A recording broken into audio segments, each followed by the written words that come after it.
In the history of the Vatican, no papal apartment had ever remained sealed for over a decade with a living pope in office. Yet the rooms once inhabited by John Paul II and Benedict XVI sat untouched for 11 years, transformed into a silent archive by Pope Francis's refusal to occupy them. Why would a newly elected pope choose to reopen a space so symbolically abandoned? And what could possibly be waiting behind those doors that would shake the heart of a man chosen to lead the Catholic Church? The answers were not political, they were spiritual. Pope Leo XIV did not return to the papal apartment for tradition's sake. The act was intentional, precise. He was not reclaiming power. He was returning to a place where the past had been left unfinished. If you enjoy content that helps you grow spiritually, don't forget to like this video, subscribe to our channel, and join our community for more inspiration. Let's get started. The apartment was not empty. It held a question that only he could answer. The dust wasn't just physical, it was historical, layered with decisions that had reshaped the role of the papacy in the modern age. What began as a ceremonial visit shifted the moment he noticed the envelope. A blank one, resting untouched on the old papal desk, sealed with red wax and the personal insignia of Joseph Ratzinger. The silence in the room thickened. There was no announcement, no hesitation, only a subtle movement, seen only by the Swiss guard who stood nearby. The Pope slipped the letter into his cassock, and nothing else was said. But from that moment on, something had changed. As the official party continued the tour, admiring frescoes, inspecting rooms, commenting on architecture, Leo XIV remained distant. He observed the sacred space with growing intensity. When his hand rested on the wooden recliner used by his predecessors, it was no longer a gesture of nostalgia. It was communion. The ceremony of reopening those rooms had never been about comfort. It was about memory. Those walls had heard prayers in wartime, decisions made in moral crisis, moments of solitude too heavy for public witness. Pope Francis had declined to live in that space for reasons rooted in humility. Now, Leo XIV stepped into it not to reverse that decision, but to engage with what it left behind. And that engagement had just begun. He approached the chapel not as a visitor, but as a man being summoned. The tour had ended, the officials had gone, and the silence of the apartment settled in with full weight. The Pope moved alone, steady but contemplative, until he stood before the old wooden recliner used by his predecessors. His hand returned to the same place beneath the cushion, checking again, this time with full intention. The envelope was still there. We all have turning points like this, moments where something small carries the weight of something much greater. And in those moments, real clarity can come from the unexpected. This is exactly what The Secret of Jesus' Apparitions offers, a path to clarity and peace through his revelations. This ebook goes into his prophecies and offers insight into what lies ahead. It's available for free in the pinned comment. Grab it now before the edition's gone. He withdrew it slowly, holding it like something sacred, not yet ready to open it. The seal was unmistakable, the personal insignia of Benedict XVI, untouched since the day it had been placed. Its weight was out of proportion to its size. It carried time. He made no effort to disguise his reverence. The candlelight caught the red wax, giving it the strange glow of something living, a breath, a pulse. He knelt before the tabernacle. The flickering flame of the sanctuary lamp reflected in his eyes as he whispered a prayer, asking for the strength to receive what had waited so long.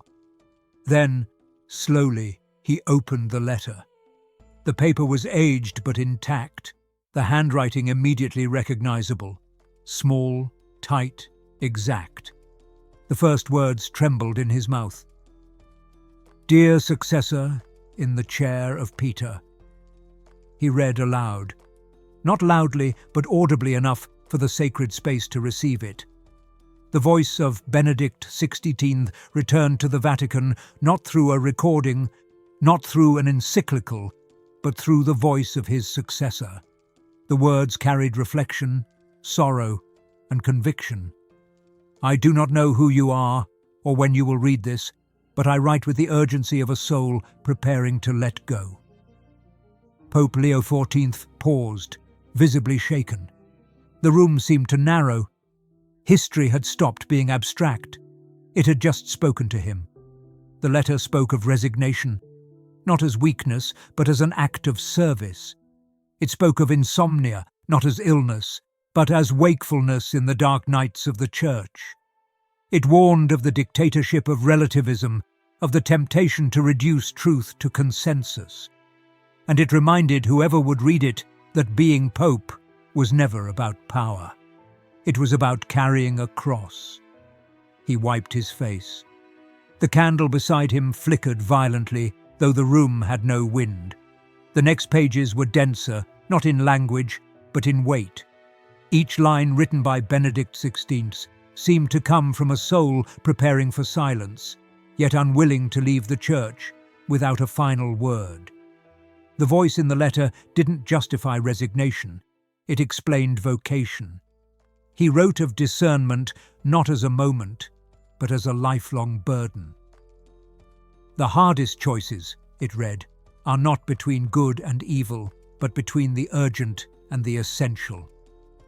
The Pope stopped reading for a moment, closing his eyes.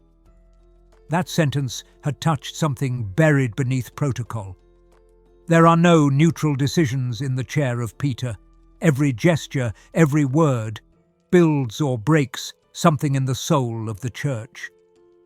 Benedict reflected on the dangers of two extremes: nostalgia that fossilizes faith, and modernity that waters it down until it loses its shape. We are not custodians of a museum, he wrote, nor are we consultants for culture. The challenge was to distinguish what must be preserved from what must be reformed. And that, he admitted, often happens in the silence of prayer, not in the spotlight of applause. Sometimes even a quiet moment can change everything. If this message has stirred something in you, don't forget, only a few copies of the free e-book remain. It's waiting in the first pinned comment. The Pope tightened his grip on the parchment as the next paragraph opened a wound. Relativism doesn't enter the Church through attack, it enters through fatigue. It was not a condemnation, but a warning from someone who had felt the erosion over time. Fatigue of defending truth in a world that trades it for preference. Fatigue of standing firm when nuance becomes compromise. Fatigue of shepherding a church tempted to be liked more than to be faithful. And yet, the letter was not bitter. It was luminous. It insisted that hope remains only when Christ remains central. He did not speak of policy or strategy, but of the cross, of adoration, of silence.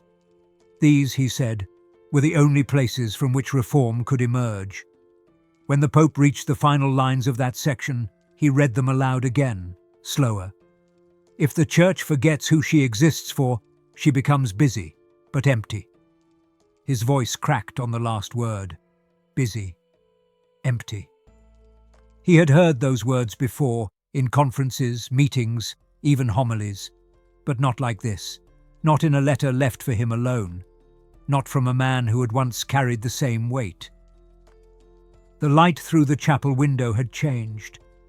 It was softer now, stretching longer across the floor. The Pope sat in silence, the letter resting on his lap, his fingers still lightly gripping its edges. His eyes moved toward the crucifix that hung behind the altar, a familiar image, but under the weight of those words, it felt newly alive. The letter had not only stirred memories, it had reoriented his perception of everything around him. He thought of Francis, of his decision to remain at Casa Santa Marta. At the time, It had seemed radical, a rupture with the tradition of papal residence in the apostolic palace. But now, through Benedict's words, it appeared differently. Not as rebellion, but as discernment, a gesture born of the same spiritual vigilance. It wasn't about where the Pope lived, it was about how the Pope served. Francis had chosen simplicity, visibility, closeness. Not to weaken the papal office, but to remind the world that its strength lies not in formality, but in fidelity. Benedict's reflections helped Leo see that what many had misunderstood as rejection was actually continuity by another path. Each man had made a decision rooted in conscience, shaped by prayer, bearing the weight of history. The Pope rose and walked back into the apartment's corridor.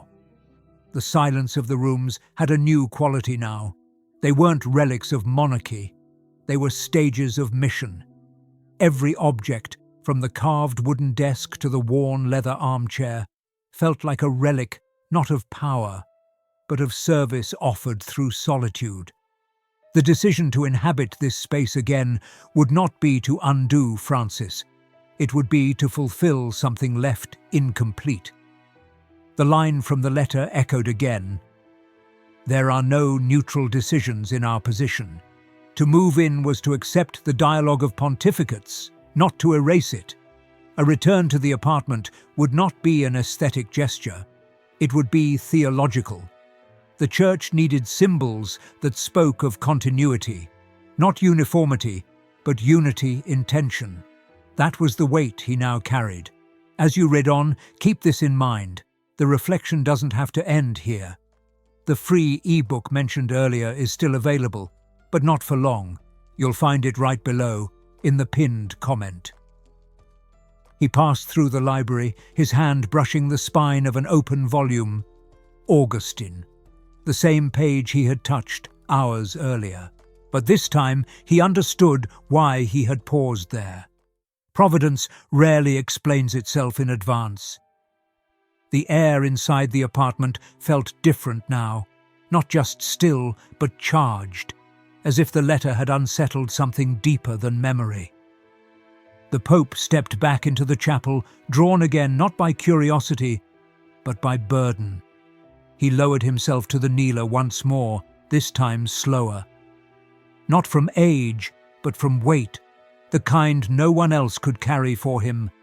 He began to pray, not with scripted petitions, but in fragments, short phrases, pauses, the kind of conversation formed in weariness when words come second to presence. His hand instinctively reached for the envelope again. He didn't open it. He just held it. It had become something more than paper now. It was a bridge, a message, yes, but also a wound, reopened and blessed. He thought of the insomnia described by Benedict XVI, not as suffering, but as vigilance, the sleeplessness of a man who kept watch for the Church while others dreamed of peace. That image refused to leave him. It wasn't just poetic. It was prophetic. The night had been Benedict's monastery. His struggle had not been for comfort, but for clarity. And that same clarity was now being asked of him. He recalled moments from his own past, nights before difficult votes, days when doctrine and diplomacy collided, years when silence had cost more than speaking out. But nothing compared to this. This was no decision about policies or reforms. It was about posture, about how to carry the Church now, in this hour, to stand visibly where so many wanted retreat, to speak when ambiguity was easier. The Pope rose again, slower than before. He passed the room with the old piano, once played by Benedict, for comfort. His fingers hovered above the keys but didn't touch. Reverence held him back. He paused in front of a crucifix that had belonged to Paul VI. His gaze locked on the wounds carved into the wooden Christ. That was what this meant. Not elegance, not nostalgia. To live here would be to dwell where other men had bled spiritually, to pick up what they left in silence. and to answer not with explanation, but with presence. The decision was no longer in question. It had already been made. The only thing left was to live it with the same fidelity that had once cost another man his sleep. The sun had begun its descent, casting long gold across the papal apartment. Shadows stretched toward the center of the room where he now stood, envelope in hand, rosary looped loosely between his fingers. He had prayed the Magnificat aloud, not as performance, but as confirmation. The words of Mary, "He has done great things for me," had never felt so personal. The inheritance passed from one pontiff to another was not written in papal bulls, but in burdens silently carried. What you're sensing now might be more than curiosity. It might be the beginning of something different. The free e-book could help you take the next step. Be sure to check the first pinned comment before copies run out. He moved once more to the window where the view opened toward the dome and the city bathed in evening light. His reflection was faintly visible in the glass, but behind it, in his mind, were three other faces. Benedict, whose theological clarity had prepared the Church for intellectual survival. Francis, whose pastoral tenderness had brought proximity to the forgotten. And now himself, standing between two voices that the world often tried to pit against each other. The truth was different. There was no rupture. There was a current, one stream, fed by different springs. The letter had not forced a new direction. It had confirmed an interior path already forming long before the conclave. Continuity didn't mean imitation. It meant responsibility to what came before without fear of the present. He saw it clearly now. Tradition wasn't rigidity. It was memory illuminated by fidelity. His eyes fell on a leather-bound book resting on the shelf.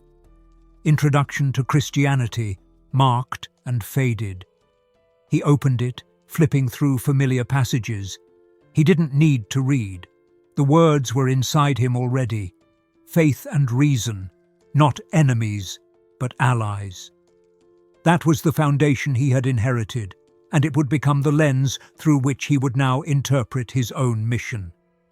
If these insights resonate with you, please like, subscribe, and share your thoughts below. Your super thanks support helps us create more content like this. Join our community and stay connected. He returned to the chapel one final time, not for silence, but for clarity. He spoke aloud, not to be heard, but to affirm what he now carried. I will live here not to undo what was done before me. I will live here to let all of it speak. The Church would continue, not as reaction, but as rhythm.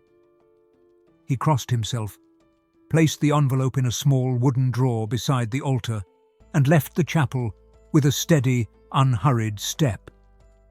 The apartment was no longer empty. It was inhabited by memory, by calling, and by a fidelity that spanned generations.